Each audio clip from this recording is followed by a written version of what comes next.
ఒక సినిమాకి ఏం కావాలి? కథ, క్యారెక్టరైజేషన్, హీరోయిజం, పాటలు ఇలా ఒక పెద్ద లిస్ట్ ఏసుకుంటాం ఒక సినిమాకి ఏం కావాలంటే. కానీ వీటన్నిటికన్నా ముఖ్యంగా సినిమాకి ఏం కావాలంటే రైటింగ్ అని గట్టిగా చెప్పుకోవాలి. కొన్ని సినిమాలు ఏమీ లేకపోయినా సరే రైటింగ్ వల్ల పాస్ అయిపోతుంటాయి. అలాంటి సినిమాల్లో ఈ మధ్య కాలం వచ్చిన దాంట్లో రీసెంట్‌గా మనం 'సింగిల్' గురించి చెప్పుకోవాలి. 'సింగిల్' చూసొచ్చిన తర్వాత అందరిలో ఒక క్వెషన్ రైజ్ అవుద్ది. ఈ సినిమాని 'శ్రీ విష్ణు' ఎలా ఒప్పుకొని ఉంటాడని. కొన్ని కొన్ని సినిమాలు కథలు చెప్తున్నప్పుడే మెస్మరైజ్ అయిపోతుంటాం. కానీ 'సింగిల్' లాంటి సినిమా కథలో మెస్మరైజింగ్ విషయాలు ఏముండవు. కానీ చూస్తున్నంత సేపు హాయిగా ఎలాంటి టెన్షన్ లేకుండా బయట ప్రపంచాన్ని మర్చిపోయి చూసేలా ఉంటాయి. అలాంటి సినిమానే 'సింగిల్'. ఈ సినిమాలో కథ లేదు, కాకరకాయ లేదు, పెద్ద పెద్ద జిమ్మిక్కులేం లేవు. 2 గంటల పాటు బయట ప్రపంచాన్ని మర్చిపోయి సరదాగా నవ్వుకుని వద్దాం అనుకుంటే మాత్రం 'సింగిల్' తప్పకుండా చూడండి. ఇక సినిమా ఎలా ఉంది? అసల ఏమేమి విషయాలున్నాయి దీంట్లో? ఏమేమి విషయాలు ప్రేక్షకులకు నచ్చుతాయి అనేది డీటెయిల్‌గా మాట్లాడుకుంటే, ముందుగా చెప్పాను కదా! రైటింగ్ గురించి. ఈ సినిమాలో రైటింగ్ డిపార్ట్‌మెంట్ చాలా పనిచేసింది. ఎంత పనిచేసిందంటే, ఆ సీన్‌లో దమ్ముండదు. ఆ సీన్‌లో డ్రామా ఏముండదు. కానీ ఆ రైటింగ్ వల్ల ఆ సీన్ పాస్ అయిపోతుంటది. ప్రతి సీన్ దగ్గర ఇదే జరిగింది. కథ కొత్తగా రాసుకుపోవడం వల్ల సీన్‌లు ఖచ్చితంగా కొత్తగా రావు. అలా కొత్తగా రాకపోయిన సీన్‌లను కూడా రైటింగ్ డిపార్ట్‌మెంట్ నిలబెట్టగలిగింది. అది అందరిని ఆశ్చర్యపరుస్తుంది. అసలు ఇలాంటి కథని ఒప్పుకోవడం వెనక 'శ్రీ విష్ణు' జడ్జిమెంట్‌కి 100కి 100 మార్కులు వేయాలి. దర్శకుడు కూర్చొని ఓ 2 నిమిషాలు కథ చెప్తానని చెప్పి కథ చెప్తే ఏం అర్థం కాకపోవచ్చు. ఎందుకంటే ఈ కథలో కొత్త అంశాలు ఏముండవు. ఒక అబ్బాయి ఒక అమ్మాయిని ప్రేమిస్తాడు. అదే అబ్బాయిని ఇంకో అమ్మాయి ప్రేమిస్తుంది. అంటే ట్రయాంగిల్ లవ్ స్టోరీ అనమాట. ఈ ట్రయాంగిల్ లవ్ స్టోరీ చివరికి ఏమైంది? చివరికి ఏ ఇద్దరు కలిసారన్నదే కథ. ఇలాంటి కథలు ఇప్పటి వరకు కొన్ని వందలు, వేలొచ్చాయి. ఇంకా వస్తాయి గూడా. ఇలాంటి రొటీన్ కథని హీరో ఒప్పుకున్నాడు అంటే ఎక్కడో ఒక మెస్మరైజింగ్ జరగాలి. అది ఖచ్చితంగా స్క్రిప్ట్ విషయంలో జరిగింది. ఫస్ట్ సీన్ నుంచి 60 సీన్ వరకు దర్శకుడు రాసుకొని ప్రతి డైలాగ్ విరమర్చి హీరోకి చెప్తే తప్ప ఇలాంటి కథలు వర్కౌట్ కావు. బహుశా ఆ దర్శకుడు 'శ్రీ విష్ణుకి' ఈ కథని ఇలాగే నేరేట్ చేసుంటాడు. ఈ సినిమా అని చాలా సింపుల్‌గా, చాలా సరదాగా మొదలెట్టాడు డైరెక్టర్. ఎంత సింపుల్‌గా, ఎంత సరదాగా మొదలెట్టాడో అంతే సింపుల్‌గా, అంతే ఫన్నీ వేలో ఈ సినిమాని ముగించాడు. కథలో ట్విస్ట్‌లుండవు, టర్న్‌లుండవు. చివర్లో ఓ మెలో డ్రామా 'రాజేంద్ర ప్రసాద్' అనే క్యారెక్టర్‌ని తీసుకొచ్చి ఒక చిన్న మెలో డ్రామాని నడిపించడానికి ట్రై చేశాడు. కానీ అది కూడా పై వ్యవహారంలాగా సాగింది. అందులో కూడా లోతుగా వెళ్ళలేదు. క్లైమాక్స్‌లో ఆ ట్రయాంగిల్ లవ్ స్టోరీని ముగించిన విధానం కూడా ఫన్నీగానే ఉంటుంది తప్ప అదేదో సీరియస్ మ్యాటర్ లాగా ఉండదు. సింగిల్ ఇంత కష్టపడతారు, లవ్ ఫెయిల్యూర్‌లో ఎంత బాధుంటుంది అనే విషయాలు డైరెక్టర్ చెప్పొచ్చు. కానీ వాటి జోలికి వెళ్ళకుండా ఈ సినిమాని ఎంత సరదాగా మొదలెట్టాడో అంతే సరదాగా ముగించడానికి ట్రై చేశాడు దర్శకుడు. ఈ విషయంలో దర్శకుడి మార్గమే కరెక్ట్ అనిపిస్తుంది. ఎందుకంటే ఈ సినిమా కేవలం ఫన్ రైడే అనుకునే డైరెక్టర్ తీశాడు. విష్ణు కూడా ఇది కేవలం ఫన్ రైడ్ అనే చెప్తూనే ఉన్నాడు.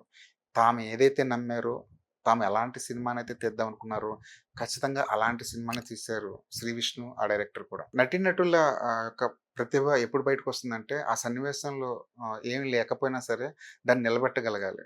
'శ్రీ విష్ణు' తన పనిని 100కి 200% బాగా చేసిందిక్కడే. సీన్‌లు అలా నడుస్తుంటే అందులో ఎలాంటి కొత్తదనం లేదని మనకు అర్థమవుతుంటది. రొటీన్ సీనే చూస్తున్నాం అనిపిస్తుంటుంది. కానీ ఆ సీన్‌లు కూడా బలంగా బాగా పండాయంటే అది కేవలం 'శ్రీ విష్ణు', 'వెన్నెల కిషోర్' తాలూకా వాళ్ళ ఎఫెక్టు, వాళ్ళ ప్రతిభ, వాళ్ళ కామెడీ టైమింగ్ మాత్రమే. 'కింగ్ ఆఫ్ ఎంటర్‌టైన్‌మెంట్' అని టైటిల్ కార్డ్‌లో వేసుకున్నాడు 'Sree Vishnu'. 'King of entertainment' అన్నది చిన్న విషయం ఏం గాదు. అది పెద్ద బాధ్యత, అది పెద్ద బరువు. దాన్ని 100% మూసాడు 'శ్రీ విష్ణు'. 'శ్రీ విష్ణు' కామెడీ టైమింగు ఈ సినిమాలో టాప్ నాచ్‌గా ఉంటుంది. అసలు ఆ డైలాగ్‌లో మామూలుగా ఆ డైలాగ్ చెప్తే మనకంతగా ఫన్ రాకపోవచ్చు. 'శ్రీ విష్ణు' దాన్ని ఓన్ చేసుకొని, తన బాడీ లాంగ్వేజ్‌లో దాన్ని మింగిల్ చేసుకొని, తనదైన శైలిలో దాన్ని పలికించాడు.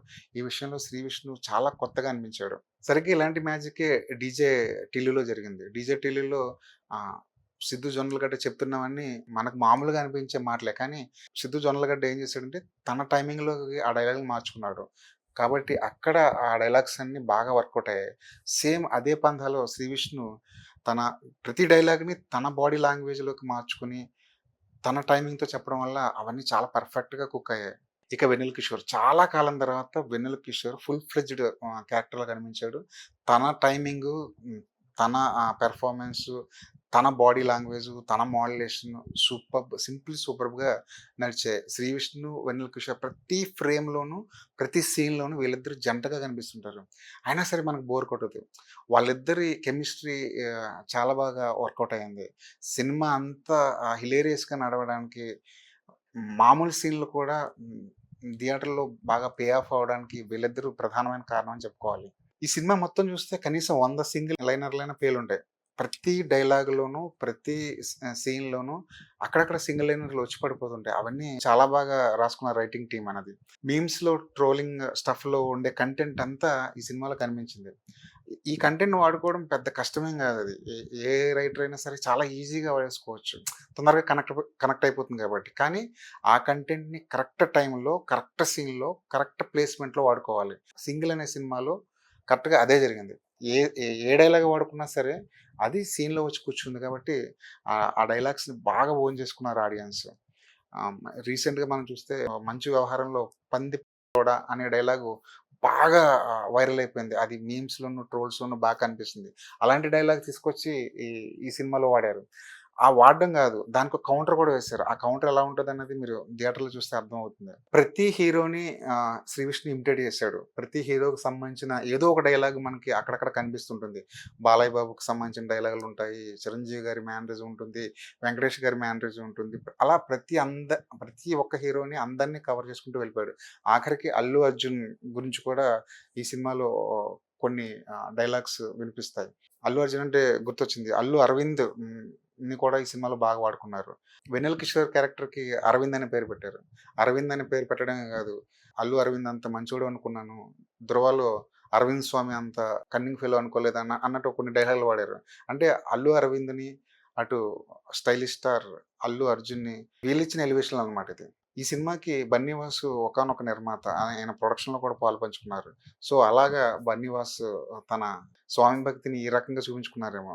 ఎలివేషన్‌లు బయట సినిమాల్లో, బయట హీరోలు ఇస్తే బావుంటుంది. మన సినిమాల్లో, మన హీరోలు మనకే ఎలివేషన్‌లు ఇచ్చుకుంటే చూడడానికి అది కొంచెం ఇబ్బందిగా ఉంటుంది. ఈ విషయంలో రైటింగ్ టీమ్ ఏమనుకున్నదో తెలీదు గానీ, దాన్ని పరిహరించుంటే చాలా బావుండేది. ఇక సినిమా క్వాలిటీ గురించి చెప్పుకోవాలి. 'శ్రీ విష్ణు' సినిమా అంటే ఒక మీడియం రేంజ్ సినిమా. దాన్ని మీడియం రేంజ్ సినిమాగా తీసుంటే బావుండేది. ఒక చిన్న సినిమా స్థాయిలో మేకింగ్ క్వాలిటీ తగ్గించుకుంటూ వెళ్లారు. చాలా సీన్‌లు ఆ మెట్రో స్టేషన్ చుట్టూ, ఆ ఆఫీస్ చుట్టూ, ఆ పెంట్ హౌస్ చుట్టూ తిరుగుతుంటాయి. కొత్త లొకేషన్‌లు ఏమి కనిపించవు. ఈ సినిమాని ఇంకొంచెం క్వాలిటీతో తీసుంటే బావుండేదనే అభిప్రాయం ఈ సినిమా చూస్తున్న ప్రతి ఆడియన్‌కి కలుగుతుంది. టెక్నికల్ డిపార్ట్‌మెంట్ గురించి మాట్లాడుకుందాం. మ్యూజిక్ చాలా నీట్‌గా ఉంది. మెలోడియస్ పాటలున్నాయి. ఒక మంచి సోలో పాట ఒకటుంది. మంచి మాస్ బీట్ ఒకటుంది. బ్యాక్‌గ్రౌండ్ స్కోర్ కూడా కథకి తగ్గట్టుగా, సీన్స్‌కి తగ్గట్టుగా ఉంది. కెమెరా వర్క్ చాలా నీట్‌గా ఉంది. ఎక్కువ మార్కులు ఎవరికి పడతాయంటే రైటింగ్ డిపార్ట్‌మెంట్‌కి పడతాయి. డైలాగ్ రైటర్స్ చాలా తమ ప్రావీణ్యం మొత్తం ఈ సినిమాలో పెట్టారు. చాలా సీన్‌లు బాగా నిలబడ్డాయంటే థియేటర్‌లో మనం చూడగలిగామంటే కేవలం అది రైటింగ్ డిపార్ట్‌మెంట్ ప్రతిభ పాట వాళ్ళు మాత్రమే. ఆ డైలాగ్స్ కూడా ఏదో కొత్తగాను ఇంటికొచ్చిన తర్వాత కూడా గుర్తుపెట్టుకునేలాగా ఏముండవు. థియేటర్‌లో చూస్తున్నంత సేపు ఆ సీన్‌కి, ఆ సిట్యుయేషన్‌కి ఆ డైలాగ్ అక్కడ వర్కౌట్ అవుద్ది. ఈ సినిమాకి 'సింగిల్' అనే టైటిల్ పెట్టారు. 'సింగిల్' అనే టైటిల్ పెట్టినా సరే సింగిల్‌గా వెళ్ళకుండా మన బ్యాచ్‌తో, మన ఫ్రెండ్స్ బ్యాచ్‌తో వెళ్తే ఇంకా బాగా ఎంజాయ్ చేయొచ్చు. ఇంకా అన్నిటికన్నా ముఖ్యంగా ఎక్కడ కూడా వల్గారిటీ అనేది లేకుండా ఈ సినిమాని చాలా క్లీన్‌గా, నీట్‌గా తీశారు. అక్కడక్కడ 'శ్రీ విష్ణు' కొన్ని బూతులు మాట్లాడతాడు. ఆ బూతులు కూడా ఫన్‌లో కొట్టుకెళ్ళిపోతాయి తప్ప, ఇదేదో 'శ్రీ విష్ణు' కావాలని ఏదేదో మాట్లాడాడు అనే ఫీలింగ్ ఎక్కడ రాదు. మొత్తంగా చెప్పాలనుకుంటే బయట చాలా వాతావరణం వేడిగా ఉంది. ఎండలు మండిపోతున్నాయి. తో ఒక యుద్ధ వాతావరణం నెలకొంది. బయట చాలా సీరియస్ విషయాలు జరుగుతున్నాయి. అవన్నీ మర్చిపోయి ఓ 2 గంటల పాటు టైమ్ పాస్ చేయాలనుకుంటే ఖచ్చితంగా 'సింగిల్' సినిమా చూడండి. ఇది గొప్ప సినిమా అని చెప్పట్లేదు. కానీ చూస్తున్నంత సేపు బయట ప్రపంచాన్ని మర్చిపోవచ్చు. ఆ 'శ్రీ విష్ణుతోనూ, ఆ 'వెన్నెల కిషోర్‌తోనూ' ట్రావెల్ చేయొచ్చు. వాళ్ళిచ్చిన ఆ ఫన్ ఎక్స్‌పీరియన్స్‌ని మనం గుండె లోపల దాచుకోవచ్చు. వీలైతే ఇంటి వరకు తీసుకురావచ్చు.